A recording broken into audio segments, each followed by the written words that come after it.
জ্ঞানী হলো শিখরে ওঠার একমাত্র পথ। অজ্ঞতার আধার মুছবো এই মোদের শপথ। আলহামদুলিল্লাহি রাব্বিল আলামিন ওয়াসসালাতু ওয়াসসালামু আলা সাইয়্যিদিল মুরসালিন আম্মা বা'দ ফাআউযু বিল্লাহি মিনাশ শাইতানির রাজীম বিসমিল্লাহির রহমানির রহিম আসসালাতু ওয়াসসালামু আলাইকা ইয়া রাসূলুল্লাহ ওয়া আলা আলিকা ওয়া আসহাবিকা ইয়া হাবিবাল্লাহ আসসালাতু ওয়াসসালামু আলাইকা ইয়া নবিয়াল্লাহ ওয়া আলা আলিকা ওয়া আসহাবিকা ইয়া নূরাল্লাহ। দূরের কাছের দেশের ও প্রবাসের ইসলামী ভাইরা, মাদানী চ্যানেলের দর্শকবৃন্দ, জিলহজ মাসের পবিত্র দিন অতিবাহিত হচ্ছে। আসুন ভালো ভালো নিয়ত সহকারে আমরা এই অনুষ্ঠান দেখার প্রস্তুতি গ্রহণ করি। নবী পাক সাল্লাল্লাহু তাআলা আলাইহি ওয়াসাল্লাম ইরশাদ করেন, যে ব্যক্তি আমার প্রতি একবার দুরুদে পাক পড়ে আল্লাহ তাআলা তার উপর 10 বার রহমত নাজিল করেন, তার 10টি গুনাহকে মাফ করে দেয়া হয়, তার 10টি পদমর্যাদা বৃদ্ধি করা হয়।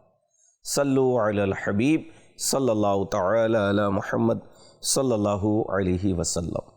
মাদানী চ্যানেলের দর্শকবৃন্দ, বিশেষ মাসে বিশেষ একটি প্রশ্ন উত্তরমূলক অনুষ্ঠান প্রশ্ন জ্ঞানের চাবি নিয়ে আপনাদের মাঝে উপস্থিত হয়েছি। আসুন ভালো ভালো নিয়ত সহকারে আমরা দেখার প্রস্তুতি গ্রহণ করি। যদি সম্ভব হয় কলম ডায়েরি নিয়ে বসে যান, শরীয়তের বিধান লেখার চেষ্টা করুন। আলহামদুলিল্লাহ, আমাদের এই অনুষ্ঠানে দারুল ইফতা আহলে সুন্নতে মুফতিয়ানে কেরাম শরিক হয়ে থাকেন, বিভিন্ন প্রশ্নের উত্তর দিয়ে থাকেন। পূর্বের ন্যায় আজকেও দারুল ইফতা আহলে সুন্নতের মুফতি শফিক আত্তারি মাদানী দামত বরকাতুল আলিয়া আমাদের সাথে রয়েছেন। মুফতি সাহেব বিভিন্ন প্রশ্নের উত্তর প্রদান করবেন। এই অনুষ্ঠান যারা দেখছেন, অনুরোধ করব, টিভি স্ক্রিনে নাম্বার দেখানো হচ্ছে, এখনই আমাদেরকে কল করে নিজের প্রশ্ন রেকর্ড করিয়ে দিন। ইসলামী বোনেরা আমাদেরকে কল করবেন না, তবে SMS-এর মাধ্যমে আপনারা চাইলে আপনাদের শরীয়তে যে কোনো বিধান যদি জানার ইচ্ছে থাকে তাহলে আপনারা SMS পাঠাতে পারেন। সোশ্যাল মিডিয়ার মাধ্যমে যারা দেখছেন তারা কমেন্টসের মাধ্যমে আমাদেরকে আপনাদের প্রশ্ন পাঠিয়ে দিন। ইনশা আল্লাহুল করিম আপনাদের পক্ষ থেকে আসা প্রশ্ন আমরা বিভিন্ন পর্বে সম্পৃক্ত করার চেষ্টা করব। যাব আপনাদের প্রশ্নের দিকে, দেখি কোন ইসলামী ভাই শরীয়তের কোন বিধান জানার জন্য আমাদেরকে প্রশ্ন পাঠিয়েছেন। যে প্রশ্ন চালিয়ে দিন। আসসালামু আলাইকুম ওয়া রাহমাতুল্লাহ। ওয়ালাইকুম আসসালাম ওয়া রাহমাতুল্লাহি ওয়া বারাকাতুহু। মুফতি সাহেবের কাছে আমার প্রশ্ন হলো, রাসূলুল্লাহ সাল্লাল্লাহু তাআলা আলাইহি ওয়া আলিহি ওয়াসাল্লাম কবে হজ আদায় করেছিলেন? জি মুফতি সাহেব, অত্যন্ত সুন্দর একটি প্রশ্ন এসেছে। নবী পাক সাল্লাল্লাহু আলাইহি ওয়াসাল্লাম কবে হজ আদায় করেছিলেন, এই বিষয়ে কিতাবাদিতে কি রয়েছে একটু বিস্তারিত বলুন। নবী পাক সাল্লাল্লাহু আলাইহি ওয়াসাল্লাম একটি মাত্র হজ আদায় করেছিলেন, আর সেটিকে বিদায় হজ বলা হয়ে থাকে। আর হিজরি বিবেচনায় 10তম বছর, 8ম হিজরিতে তো মক্কা বিজয় হয়েছিল। আর 8ম হিজরিতে যখন মক্কা বিজয় হয়েছিল, তো তখন নবী পাক সাল্লাল্লাহু আলাইহি ওয়াসাল্লাম মক্কা বিজয়ের পরে যে 9তম হিজরি, তো তাতে তিনি মূলত হজের ফরজ হয়েছিল আল্লাহ পাকের পক্ষ থেকে। আর আকা আলাইহিস সালাম ঘোষণা করলেন যে হজ করো। এক সাহাবী জিজ্ঞেস করলেন, ইয়া রাসূলুল্লাহ সাল্লাল্লাহু আলাইহি ওয়াসাল্লাম প্রতি বছর করতে হবে? তো হুজুর চুপ ছিলেন। আবার বললেন প্রতি বছর, তিনি চুপ ছিলেন। পুনরায় জিজ্ঞেস করলেন, তো নবী পাক আলাইহিস সালাম ইরশাদ করলেন, লাউ কুলতু নাআম লাওয়াজাবাত, যদি আমি হ্যাঁ বলে দিতাম তোমাদের উপর এটা ওয়াজিব হয়ে যেত প্রতি বছর যাওয়া। কিন্তু নবী পাক আলাইহিস সালাম উম্মতের উপর দয়া করেছেন, রহমত করেছেন যে হুজুর হ্যাঁ বলেননি। জীবনে একবার হজ ফরজ, জীবনে একবার হজ ফরজ, তবে প্রত্যেকের উপরে নয়, সামর্থ্যবানদের উপরে। যাদের সামর্থ্য রয়েছে তাদের উপর হজ ফরজ, বাকিদের জন্য আবশ্যিকতা রাখেননি। আর এটি জীবনে একবার। এখন চাই যে যত বড় সম্পদশালী হোক না কেন, জীবনে একবারই তাকে হজ ফরজ তার জন্য। এরপরে যতবার ইচ্ছে তিনি করতে পারেন, নফল হিসেবে তিনি হজ আদায় করতে পারেন। নবী পাক আলাইহিস সালাম 9ম হিজরিতে হজের যে ফরজের বিষয়টি ঘোষণা করেছিলেন, তো হযরতে আবু বকর সিদ্দিক রাদিয়াল্লাহু তাআলা আনহুকে আমিরুল হজ বানিয়ে পাঠিয়ে দিলেন। তিনি আমিরুল হজ হয়ে রওনা দিলেন। হযরতে মাওলাই কায়নাত শেরে খুদা আলীউল মুর্তজা কাররামাল্লাহু তাআলা ওয়াজহুল করিম ওনাকে পেছন থেকে সূরা তাওবার কিছু আয়াত দিয়ে পাঠিয়ে দিলেন যে এগুলো ঘোষণা করে দাও আর মুশরিক এবং কাফেরদের থেকে মুক্তির ঘোষণা দাও। কাফের এবং মুশরিকদের কাছ থেকে মুক্তির ঘোষণা করে দিলেন। তো এইভাবে নবী পাক সাল্লাল্লাহু আলাইহি ওয়াসাল্লাম তার পরবর্তী বছর নিয়ম অনুসারে প্রত্যেক জায়গায় ঘোষণা করার মাধ্যমে মুসলমানদের উৎসাহ দেওয়া হয়েছে যে সমস্ত সাহাবায়ে কেরাম মুসলমানগণ সেখানে উপস্থিত হবে আর নবী পাক আলাইহিস সালামের কাছ থেকে হজ পালনের পদ্ধতি শিখে নিবে। অতঃপর হুজুর সাল্লাল্লাহু আলাইহি ওয়াসাল্লাম হজ আদায় করলেন। তো তিনি 10ম হিজরিতে বিদায় হজ সেটি তিনি আদায় করেছিলেন। আর 4টি উমরা হুজুর আলাইহিস সালাতু ওয়াসাল্লাম আদায় করেছিলেন। হজ করেছিলেন শুধুমাত্র একবার। আর সেই বছর যেহেতু হুজুর ইন্তিকাল করেছিলেন, 9ম হিজরিতে তিনি হজের জন্য যাননি।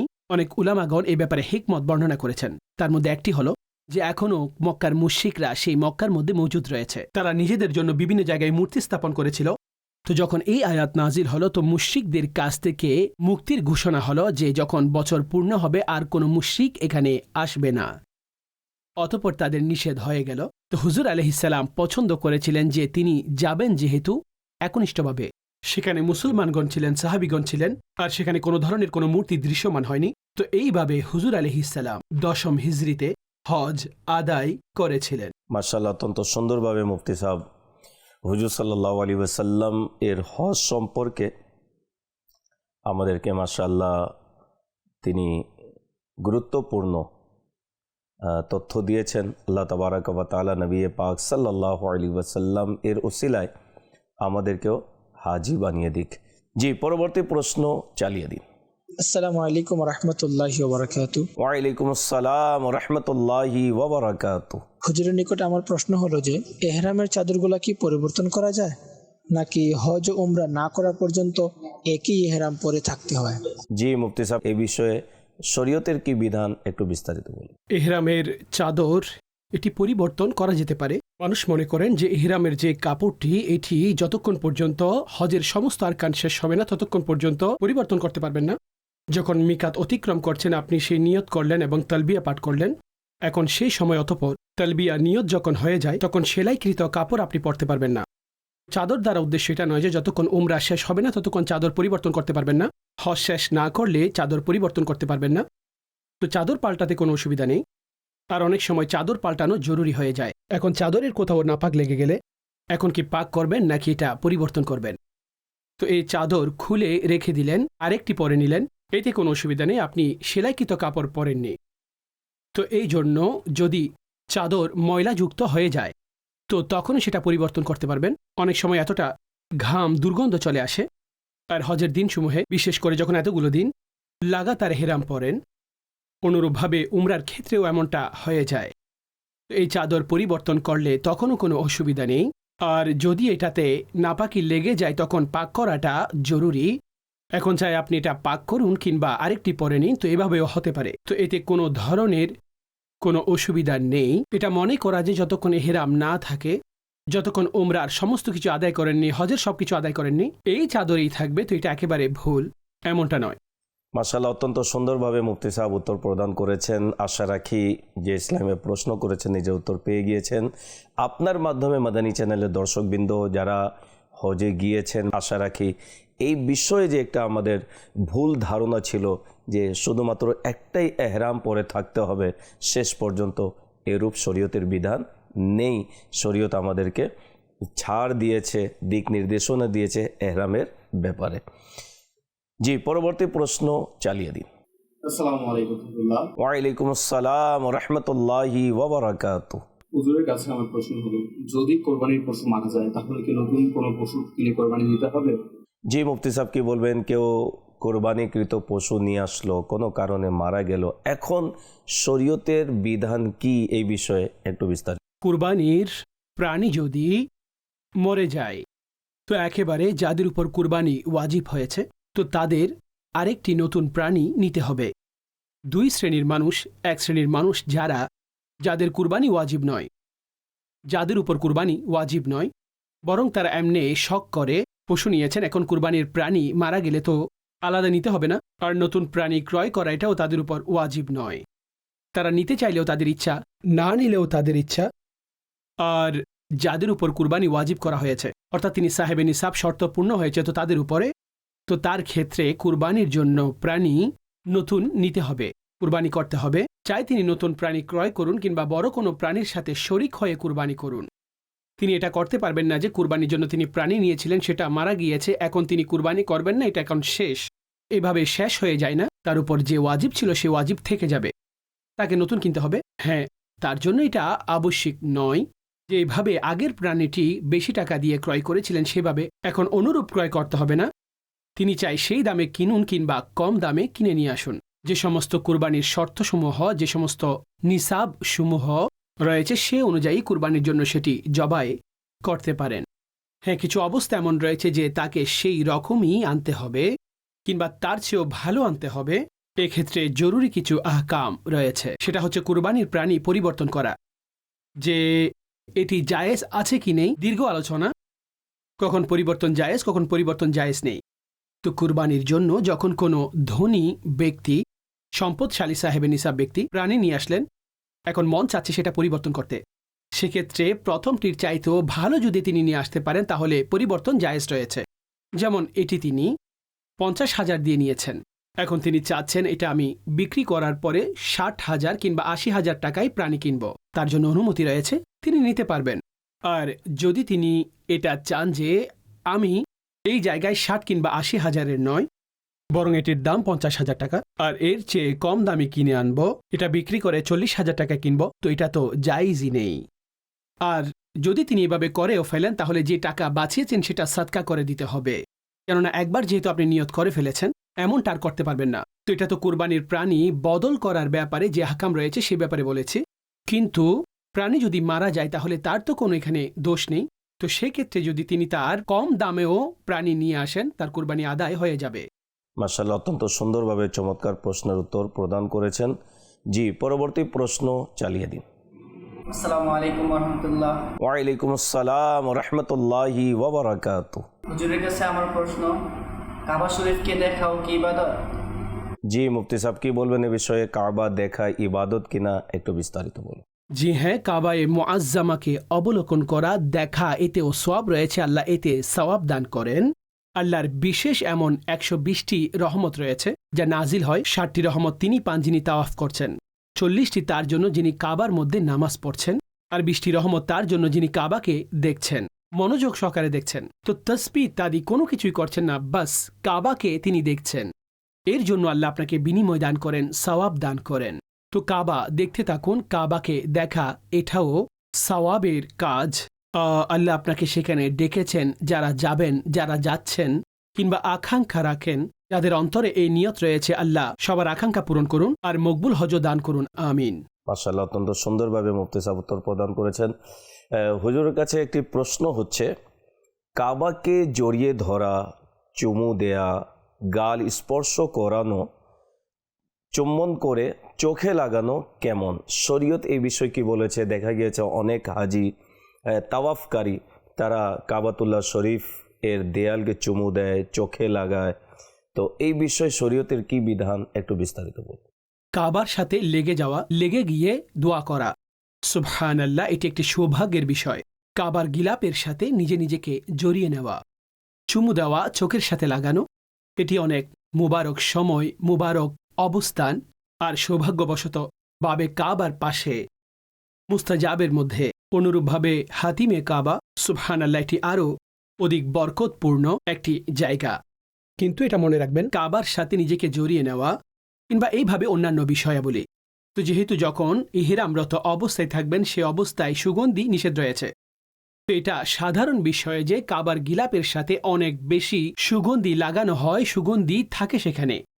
তো এই জন্য ইহরামরত অবস্থায় এই কাজটি করবেন না, না হয় অতঃপরের কাফারা কিংবা দমের বিষয়টি সামনে চলে আসবে যে কত সংখ্যক দম, এটাতে কাফারা ইত্যাদি আবশ্যিক হবে। আর যদি আপনি ইহরামে না থাকেন সাধারণ অবস্থায় তাহলে ঠিক আছে, আপনি তখন যান, আপনি কাবা শরীফকে, কাবাকে জড়িয়ে রাখুন, কাবাতে গিয়ে আপনি দোয়াও করুন, আপনার এই ধরনের আমল একেবারে ঠিক আছে, জায়েজও। অনেক লোক কাবাকে জড়িয়ে ধরে আর কাবার সেই ধাগাগুলো নিয়ে আসে, কাবার গিলাপ থেকে কিছু না কিছু তারা টেনে বের করে নেয়, কোনো কাপড় কিংবা রশি হাতে চলে আসলে, তো এই আমল জায়েজ নেই, এটা করা শরীয়তে জায়েজ নেই। কাবাকে আপনি সম্মান করবেন, আদব করবেন, আপনি কাবার তাজিম বজায় রাখুন এবং এখানে দোয়া কবুল হয়। তো সেখান থেকেও আমি সুতা নিয়ে আসব, এটা করব, এই আমল কখনো করবেন না। এইভাবে আনবেন না। খাবার গিলাপ এভাবে নিয়ে আসা এটা জায়েজ নেই না। সেখান থেকে এইভাবে সুতা কিংবা খাবার গিলাফের কোনো টুকরো নিয়ে আসা এই আমল জায়েজ নেই। বাকি সেখানে গিয়ে দোয়া করতে থাকুন। ইহরামরত অবস্থায় কাবার সাথে এইভাবে লাগবেন না, তখন সুগন্ধির মাসালা চলে আসবে। মাশাআল্লাহ, অত্যন্ত সুন্দরভাবে মুফতি সাহেব উত্তর প্রদান করেছেন। আল্লাহ তাবারাক ওয়া তাআলা আমাদেরকেও পবিত্র কাবাকে চুম্বন করার, স্পর্শ করার, চোখে লাগানো আল্লাহ তৌফিক দান করুক। মাদানী চ্যানেলের দর্শকবৃন্দ, আপনারা দেখছেন অনুষ্ঠান প্রশ্ন জ্ঞানের চাবি। এই অনুষ্ঠানে আপনারা চাইলে আমাদেরকে প্রশ্ন করতে পারেন। টিভি স্ক্রিনে নাম্বার দেখানো হচ্ছে, আপনারা চাইলে এখনই কল করে আমাদেরকে প্রশ্ন রেকর্ড করিয়ে দিতে পারেন। হাতে আমাদের কয়েকটি প্রশ্ন রয়েছে, আবারও আপনাদের প্রশ্নের দিকে যাব। মুফতি সাহেব, একটি প্রশ্ন রয়েছে, মহিলাদের বিশেষ দিনে হেরেমের সীমানার ভিতরে প্রবেশ করার কি বিধান রয়েছে, এই বিষয়ে একটু বিস্তারিত বলুন। যে সমস্ত মহিলাদের মাসিক কিংবা পিরিয়ড শুরু হয়ে যায়, এখন তারা যদি হজ কিংবা উমরা করার জন্য যেভাবে তারা যায়, তো অনেক সময় এমনটা হয় যে তারা নিয়ত করেন না। তো মনে রাখবেন, যখন আপনারা মিকাত ক্রস করবেন, তো আপনাকে নিয়ত করতে হবে। আপনি নিয়ত করার ক্ষেত্রে এই ধরনের কোনো কিছু আসবে না, পাক না পাক এগুলো দেখা হবে না। নিয়ত তো অন্তরের ইচ্ছা, মুখে বলাটা ভালো বিষয়। হে আল্লাহ, উমরার এহরাম আমি করেছি। আপনি যদি হজ্জে তামাত্তু করেন, প্রথমে উমরা করবেন, পরবর্তীতে আপনি হজের দিনসমূহে হজের ইহরাম করবেন, কিংবা হজ্জে কিরান করলে তার নিয়ত করবেন। বেশিরভাগ ক্ষেত্রে হজ্জে কিরানের নিয়ত হয় না, এটা হজ্জে ইফরাত হয়ে থাকে ডাইরেক্ট হজ। তো প্রায় যারা অন্যান্য দেশ থেকে সেখানে যান, চাই তারা যে কোনো দেশ থেকেই যাক, প্রথমে গিয়ে উমরা করেন, অতঃপর হজের দিনসমূহে হজ করেন, তো সেটাকে হজ্জের তামাত্তু বলা হয়। তিনি যেন মিকাত থেকে নিয়ত সহকারে ক্রস করেন, এটা ছাড়া ক্রস হতে পারে না। আর যদি অতিক্রম করেন, তার উপর আহকাম আবশ্যিক হয়ে যাবে, তার উপর দম ইত্যাদি আবশ্যিক হবে। আর হুকুম হবে পুনরায় মিকাতে যাবেন, সেখান থেকে হিরাম করে হজ করবেন, অর্থাৎ তিনি নিয়ত করে আসবেন। তো যখন অন্য সময় শুরু হয়ে যায়, তো যখন অন্য হাজি সেখান থেকে মিকাত থেকে হজের জন্য ইহরাম করেন, তো আপনিও ইহরামের পাবন্দির মধ্যে চলে আসুন আর নিজের চেহারাকে প্রকাশ করুন আর নিয়ত করুন, সেই উমরার জন্য নিয়ত করুন, তালবিয়া পড়ুন। এখন আপনি ইহরামরত অবস্থায় রয়েছেন। নফল পড়া তার শর্তের মধ্যে এটি নেই। অন্যান্য হাজিরা পড়বেন, আপনিও যদি অন্যান্য মহিলাদের মতো পাক হন তাহলে আপনিও করুন, কিন্তু নিয়ত এটা আপনাকে অবশ্যই করতে হবে, যা নির্ধারিত দিনসমূহে নির্ধারিত সময়ে। তো এখন তিনি সেখানে যাবেন, আর যখনই তিনি হেরেমের সীমানায় কিংবা মক্কায় যেখানে তার যেতে হবে, তো যেহেতু এটা নির্ধারিত সময়, নাপাকি অবস্থায়, তো তিনি মসজিদে হারামে এই জন্য যেতে পারবেন না, তাওয়াফও করতে পারবেন না, উমরাও করতে পারবেন না। এখন আপনি হোটেলের মধ্যে থাকুন, এখন হোটেলে থাকবেন যেই সময় আপনি পাক হয়ে যাবেন। তো যখনই আপনি পাক হয়ে যাবেন, তো যেহেতু তিনি ইহরামরত অবস্থায় রয়েছেন এই দিনসমূহে, তো পাক হওয়ার পরে তিনি গোসল করে নেবেন। এখন গোসলের ক্ষেত্রে সাবান ইত্যাদি ব্যবহার করবেন না, ময়লাও ছাড়াবেন না, বরং নর্মাল পানি যেভাবে পুরো শরীরে প্রবাহিত করা হয়। আর গোসলের যে ফরজ রয়েছে, কুলি করা, নাকে পানি দেওয়া, এই ফরজসমূহ আদায় করুন, আর আপনার গোসল পরিপূর্ণ হয়েছে। যেহেতু আপনি ইহরামরত অবস্থায় মজুদ রয়েছেন, এখন আপনি নতুন ইহরামের দিকে যাবেন না, মসজিদে আয়েশা কিংবা জিরানার দিকে, সেখান থেকে নিয়ত করে আসবেন। নিয়ত ওনার মজুদ রয়েছে, এখন তিনি গিয়ে উমরার আরকান পালন করবেন। তো যতদিন ওনার 4 দিন, 5 দিন, 6 দিন যত সংখ্যক তার দিন থেকে যায়, তো সেই অনুযায়ী তিনি স্টে করবেন, থেকে যাবেন, উমরা আদায় করবেন না, অতঃপর গিয়ে পালন করবেন। কিছু মহিলা এমন করেন যে তারা মিকাত দিয়ে অতিক্রম করেন, যে যখন পাক হয়ে যাব মসজিদে আয়েশা থেকে ইহরাম করব, এটা জায়েজ হবে না, ওনার উপর এইভাবে দম আবশ্যিক হয়ে যাবে। তো এমন করবেন না, বরং আপনি মিকাত থেকেই নিয়ত করে চলে যাবেন আর সেখানে গিয়ে অবস্থান করবেন। যখন পাক হবেন, তো গোসল করার পরে অতঃপর আপনার সেই উমরা করে নেবেন। এটা ডাইরেক্ট মসজিদে হারাম শরীফ থেকে গিয়ে তাওয়াফ ইত্যাদি আর আরকানসমূহ আদায় করে আপনার উমরা পরিপূর্ণ করবেন। তো এই হুকুম ওনার জন্য রয়েছে। মিকাত এইভাবে নিয়ত ব্যতীত অতিক্রম করা এটা মহিলাদের জন্য জায়েজ নেই, কেননা মক্কায় মুকাররমা কিংবা হেরেমের সীমানায় যার যাওয়ার নিয়ত রয়েছে, তার জন্য এই হাকামগুলো প্রযোজ্য।